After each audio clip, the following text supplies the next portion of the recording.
Welcome back to Because of Bitcoin. It's been a wild few weeks in the markets, and I wanted to call out that this interview was recorded before the recent market events around FTX. Words cannot express how deeply we feel for everyone impacted by the FTX and Alameda fraud.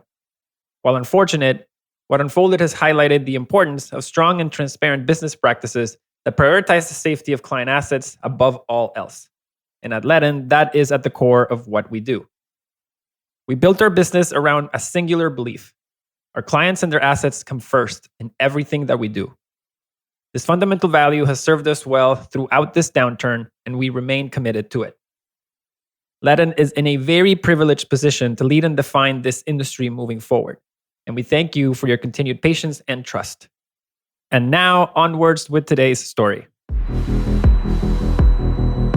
We see Bitcoin disrupting in especially a monetary revolution. We see three convergent revolutions. Bitcoin is the core in terms of public blockchains. Bitcoin is a core revolution in terms of the monetary side, having a new money that transcends borders under the same shelling point to perform transactions over space and hold value over time. You're listening to Because of Bitcoin, a podcast that shares the personal stories of how Bitcoin is having a real impact in people's lives, including mine. I'm your host, Mauricio Di Bartolomeo, the co-founder and CSO of Ledden. And without further ado, let's get started with today's story.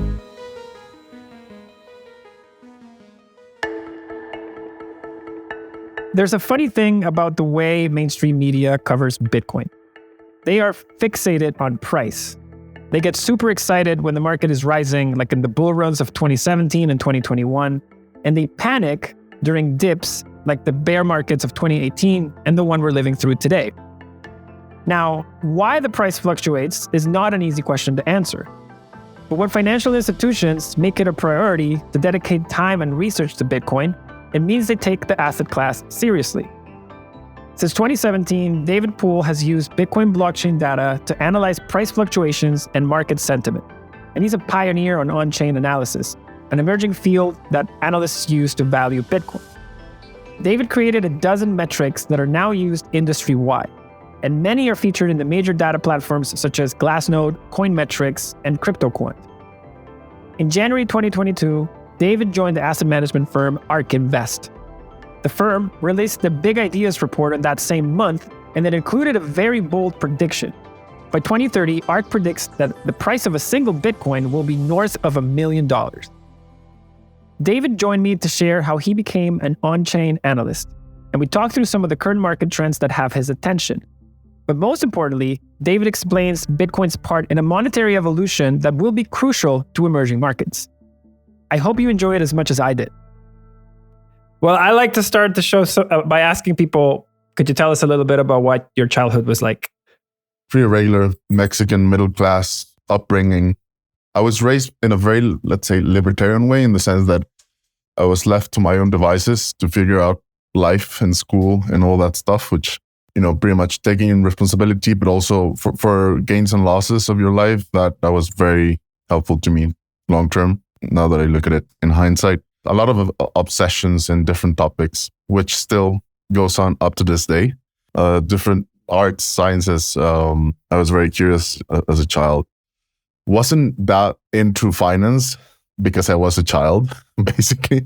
You are in finance today. How was that journey into finance? Was there a moment that made you become curious about finance? Initially, I was more interested in economics, which is, let's say, a broader, more macro scope of finance itself. In essence, they study the same thing, but with very different angles. So I was interested in that since I was an adolescent, specifically in finance and actually delving into metrics as returns and CAGRs and all that stuff. I was more like in parallel with Bitcoin, right? I came to Bitcoin from an economic perspective, but when I started obsessing over it, its financial aspect was also very interesting to me. CAGR stands for Compound Annual Growth Rate, CAGR. It's the average or mean annual growth rate of an investment over a specific period of time longer than 1 year.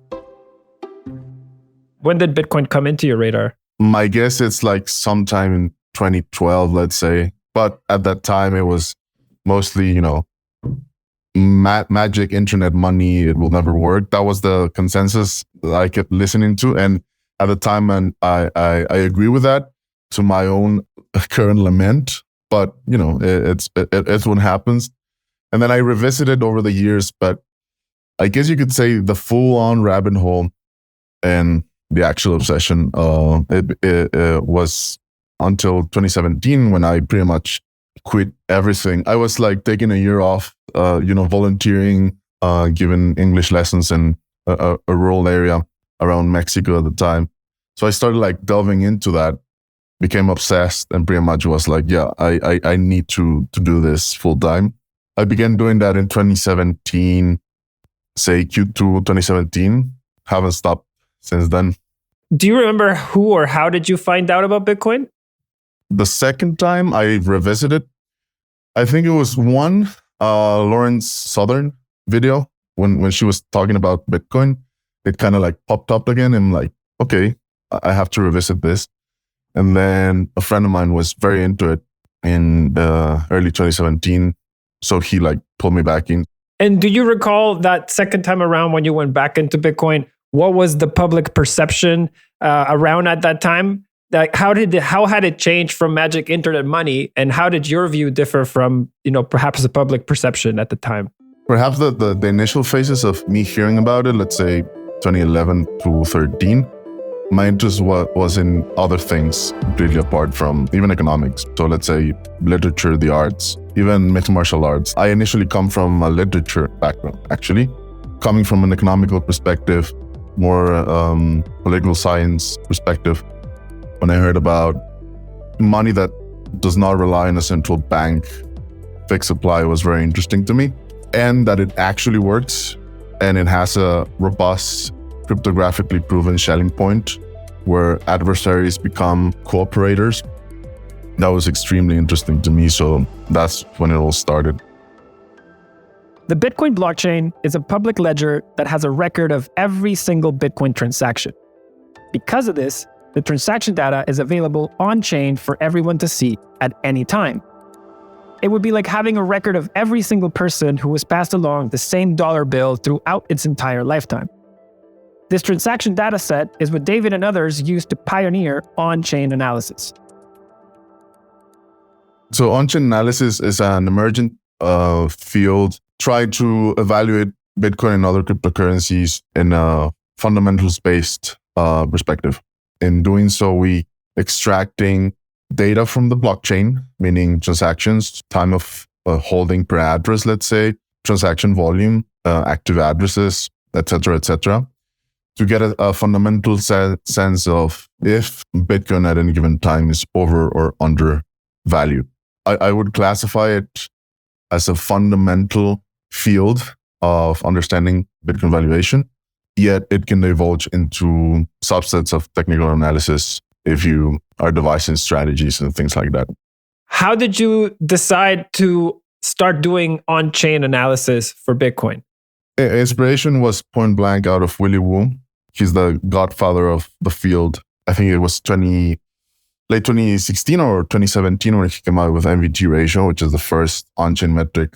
It became more popular starting 2017 after, a huge bubble, the ICO bubble and the bull run during 2016 and 17. So after that, price was wearing down, full bear market in 2018, gave a lot of time to actually make sense of the market and try to find new angles on the market.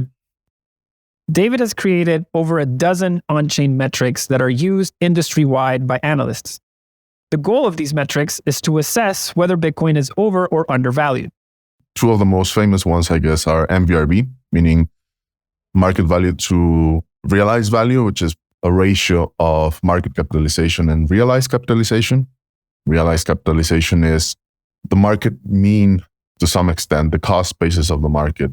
The way we calculate it, it was created by Antoine Lecalve and Nick Carter. The other famous metric is the Puell multiple. The name is it's kind of a meme. I did on a Friday night playing around with Excel.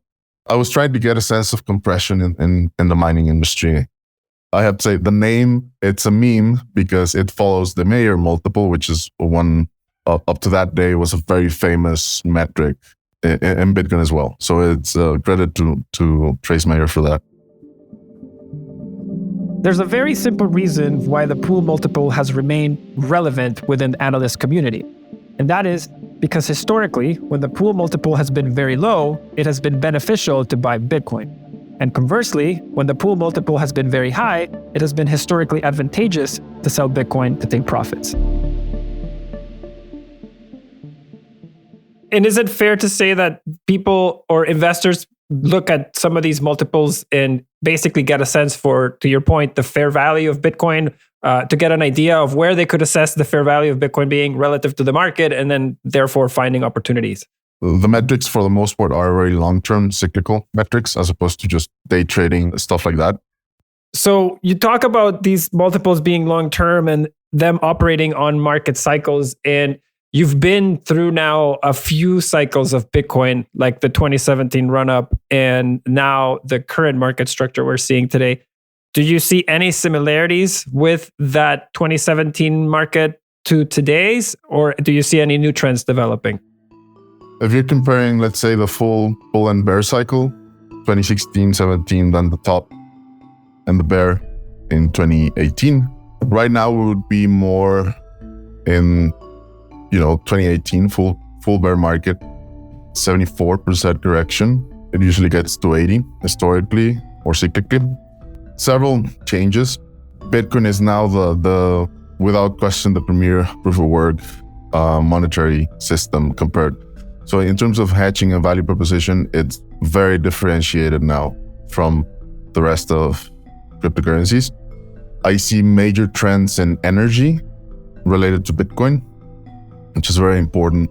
You have an increasing amount of public companies fully devoted to Bitcoin mining, some of them going under right now. We also see other trends into major energy participants. Instead of emerging new Bitcoin miners fully devoted to that business model, we see more other major energy participants divesting into Bitcoin mining to make their profits even more robust and to offset their methane emissions and therefore improve their ESG scores, etc., right? So game theoretically, it makes more sense for Bitcoin mining to go into that side than brand new enterprises. In general, I would expect bigger and older miners to survive for the long term, especially in the US. And of course, after COVID, institutionalization, right? Price discovery was taken over by major financial institutions, especially in the US. Therefore, correlations between equities and risk-on assets and Bitcoin have been, increasing, and since then. So, what do you think is the source of Bitcoin's price volatility, and do you think the price will evolve over time to become more stable? In my opinion, yes, meaning volatility will diminish and liquidity will rise. So when you have that divergence, you would get more price stability over time. And we're already seeing that. I mean, most of the metrics you see today have to be volatility adjusted in the sense that over the longer term, so if you take the history from 2010, the beginning of Bitcoin price, you see cycles having less and less volatility proportional to the last. So that's already happening. It's pretty much confirmed, and I would expect that trend to continue. American institutions have a disproportionate impact on Bitcoin price relative to the absolute number of users and the people that use Bitcoin in other parts of the world. And I think that's because of their sheer relative wealth. Many people view Bitcoin as an asset that is to be invested in or traded so that they can generate more US dollars.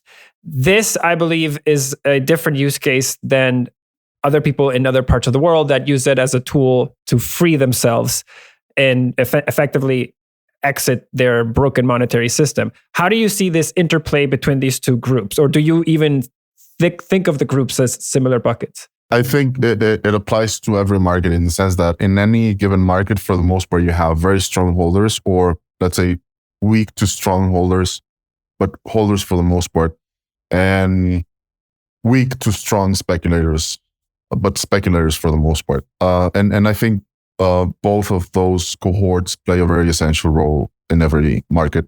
Bitcoin is not an exception. So in terms of the holding behavior, that's where you get your floors, your price floors. You diminish the supply side and exhaust the sellers. You have your shorter term speculators, but even more important are let's say, the active managers of Bitcoin, which do exist and are more long-term focused, but they also take profits at near or at tops and rebalance at bottoms. And that's also very important in the market. It's not only about holders. You need active managers to, over the long term, provide liquidity, especially at the bottoms, for the market to continue its cycle, right? Especially when it gets severely exuberant, when it has happened, late 2017, late 2021, etc. You need people very invested in even long-term believers in the asset, taking profits so that they can reinvest at the bottoms and build the floors with the holders. Their active managers are the liquidity, the most efficient liquidity mechanism any market can have. So we need every single role in the market, in the investment to speculator spectrum. And I think Bitcoin is no different in that sense from other assets in traditional finance. The way I think about it at times is because the sheer size of the dollar amounts that U.S. institutions move around, they have such a disproportionate impact on determining price or price discovery relative to a person in, say, Colombia, Venezuela, that is using Bitcoin just to, save fractions of and effectively exit their broken banking system. And so that's why, despite many, millions of users being in those parts of the world relative to America, one Michael Saylor transaction will amount for, Colombia's entire volume for God knows how many days. And so that's why, I see them as having such a big pool. But I do see it as also validating and reinforcing the space so that more infrastructure can be built to reach these people at the end of the day. Yeah, I agree. But also I would guess that it depends on the stage of the market cycle. I spent a month and a half in Argentina a few months ago, and pretty much the greater demand came from USD or even in stablecoin fashion, right? What they want is that stability, that capacity to save, even in the short term. Some of them can hold for, let's say, a 5-year time horizon, but they still need to save or at least avoid any further inflation and devaluation of their currency, right? So USD is also keen in that regard, and stable coins that big is very important to a lot of people in countries like Venezuela and Argentina.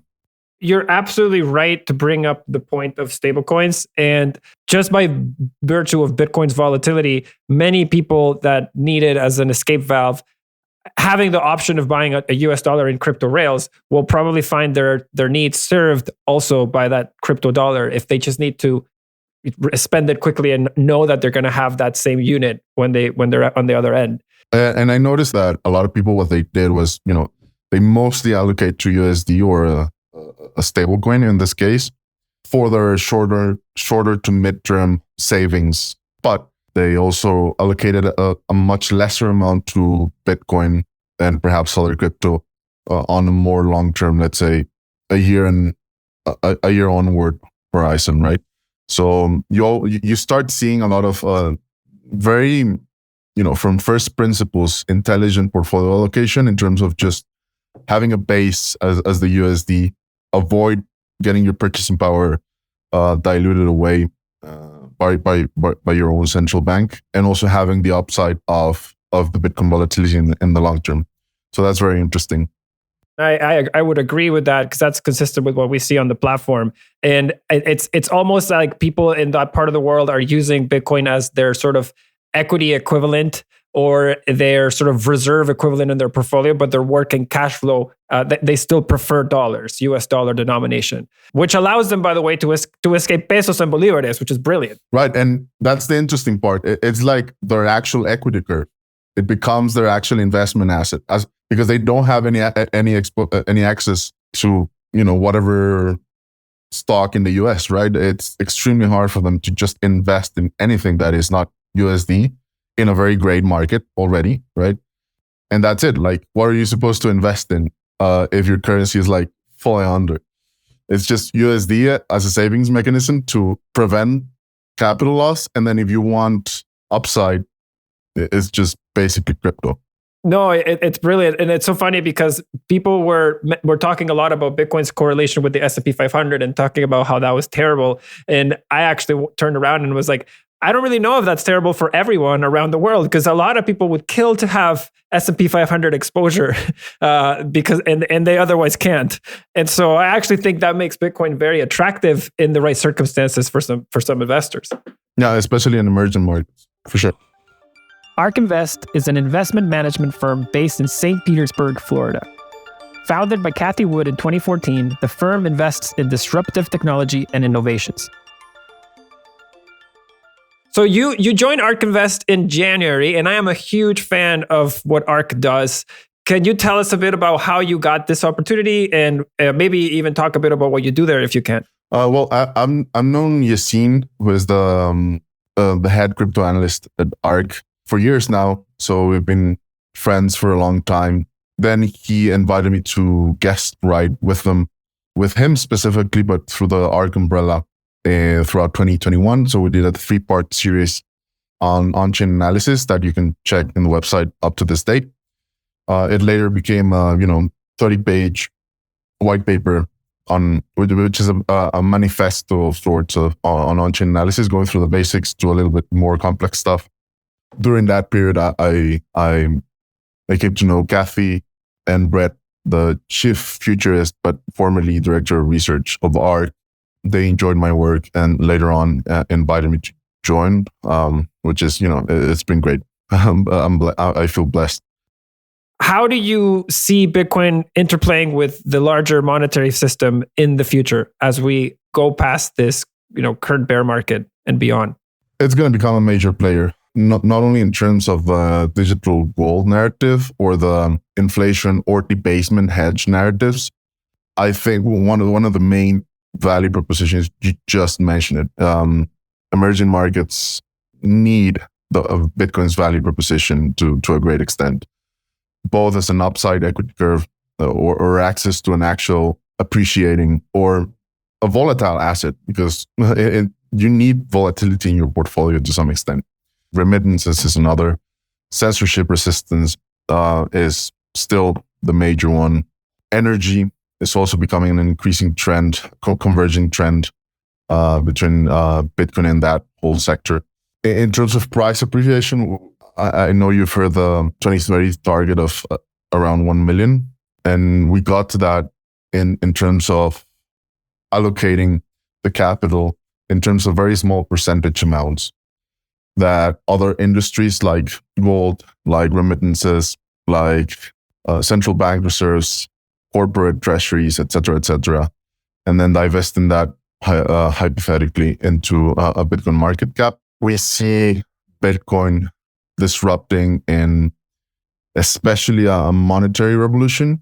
I mean, the ARK thesis in general, or thesis is, we see 3 convergent revolutions.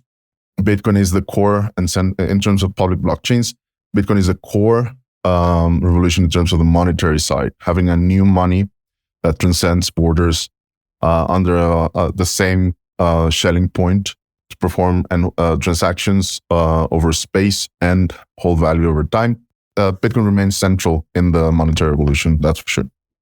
You mentioned a lot of trends earlier on in terms of what you were seeing in Bitcoin. Is there any particular future use case of Bitcoin, or maybe a current one, that you are excited about? Mainly as a long-term savings mechanism in emerging markets. I think that's the most interesting. And also as a vehicle, as a shift into debasement hedge from developed world financial institutions. So those converging factors, I think, make for a very interesting convergence. I agree with you entirely. And I think Bitcoin will do a lot of good for the emerging world. What is next for you professionally? At ARK, we have great things coming up, and new initiatives into end of year and especially next year. So one of them, for instance, is the Bitcoin Monthly, which is a monthly publication after, a few days of every monthly close, where we, give our general takes on the Bitcoin market as a sort of earnings report, but for Bitcoin, right? You usually have that for companies, but we wanted to make the equivalent of Bitcoin, given its robustness in terms of the data you can extract from it. So we go through macro aspects, sentiment, just general market sentiment, and of course, on-chain analysis. And where can our guests find this content and learn more from you and ARK Invest? Yeah, so website is ark-invest.com. You can find our on-chain white paper there, and the Bitcoin Monthly publication. In that website, we have a crypto dedicated portion in there. And also you can find us on Twitter. For me, it's D Puell with double L, ARK on Twitter. That's my handle. And also you can look for Yassine, head of crypto, and Frank Downing, also a very brilliant member of the crypto team. And, he also covers WEF. He covers pretty much everything apart from genomics and Tesla in the company. But he's a crucial component of the crypto team. So the three of us, Kathy and Brett as well. Yeah, I think those are the name drops I had to do. Brother, thank you so much for coming on the show. It's been an absolute pleasure, and hope to see you again soon. Thanks for having me, man. Pleasure.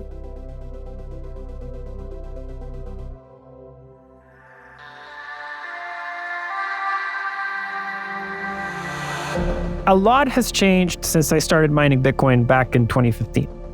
It was once considered magic internet money by financial analysts that were in David's shoes. But today, major financial institutions are becoming big players in the market. David's work at ARK Invest shows me that leading firms are making Bitcoin a key part of their investment strategy. They're dedicating time, resources, and money to the cause. There's a lot more to Bitcoin than just the price. If you just looked at price, you would fail to see some of the adoption metrics that are quite impressive. An example is the fact that today there are over 43 million addresses that are holding a balance. And that number has soared from 38 million a year ago today, and has continued to soar even during the current market turmoil. Bitcoin is giving people all over the world the freedom to perform transactions over space and to hold their value over time. David called Bitcoin a part of a disruptive monetary revolution, and I believe that that is exactly what we need, because the current monetary system is leaving way too many people behind. To learn more about the on-chain metrics that were mentioned in this episode, be sure to check out the show notes. And thank you so much, David, for joining me, and thank you all for listening.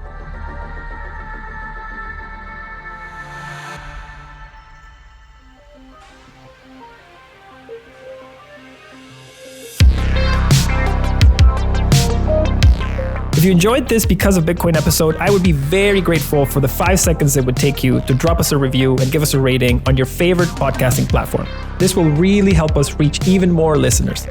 And if you'd like to learn more about Bitcoin, be sure to check out our newsletter by subscribing at ledn.io. That's ledn.io. Again, this was Mauricio Di Bartolomeo. Stay tuned for our next episode. And until then, muchas gracias y los quiero mucho. Chao, chao.